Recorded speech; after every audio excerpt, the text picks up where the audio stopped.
ইফতারের পর রান্না করতে গেলে আমার এই সমস্যার সম্মুখীন হতে হয় আমার মেয়েকে নিয়ে। ও আমার কাছে গিয়ে রান্নাঘরেই থাকবে। রান্নাঘরের মেঝেতে হামাগুড়ি খাবে, গড়াগড়ি খাবে। আজকে তো পুরোপুরি শুয়ে পড়েছিল। বাবুকে বলতেছে, "ঘুমাও, ঘুমাও।" এদিকে সন্ধ্যার পর আমার আজকে রান্না করার কারণটা হচ্ছে যে, ইফতারের আগে আমি ঘুমায় গেছিলাম, যার বিধায় রান্না করার টাইম পাইনি। তখন ইফতার শেষ করে রান্না করতে আসলাম। আমার অনেক খারাপ লাগতেছিল। ইফতারের পর রান্নাবাড়ি করতে একদমই ভালো লাগে না।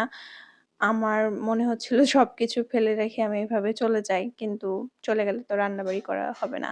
এখানে ছিল এটা কি মাছ? আমার এখন মনে পড়তেছে না। মাছ আমি সঠিক নাম সবগুলো আর জানি না।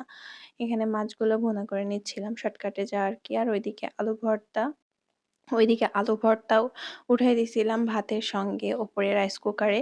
তারপর এখানে আব্বু চা খাবে বলতেছিল। চাটা হয়ে গিয়েছে তাই ভাবলাম যে দিয়ে আসি। পরে আব্বুকে চা দিয়ে এসে ধনেপাতা দিব তরকারিতে। তরকারি প্রায় শেষের দিকে। আমার ধনেপাতা না দিলে তরকারিতে চলে না। সবাই পছন্দ করে খুব। তো এখানে ধনেপাতাগুলো আমি দিয়ে দিলাম এবং প্রায় রান্না শেষের দিকে এই ফাঁকে আমি ভাবলাম যে থালা-বাসনগুলো ধুয়ে নিই। ইফতারের পর যেগুলো জমে থাকে। আজকে আসলে কাজের শেষ হচ্ছে না। মনে হচ্ছে কাজগুলো আমার পিছুই ছাড়তেছে না। এরকম একটা অবস্থা। দেখুন কত থালাবাটি জমে গেছে। যাই হোক আস্তে ধুয়ে সবগুলা এখানে রেখে দিলাম পানি ঝরাতে।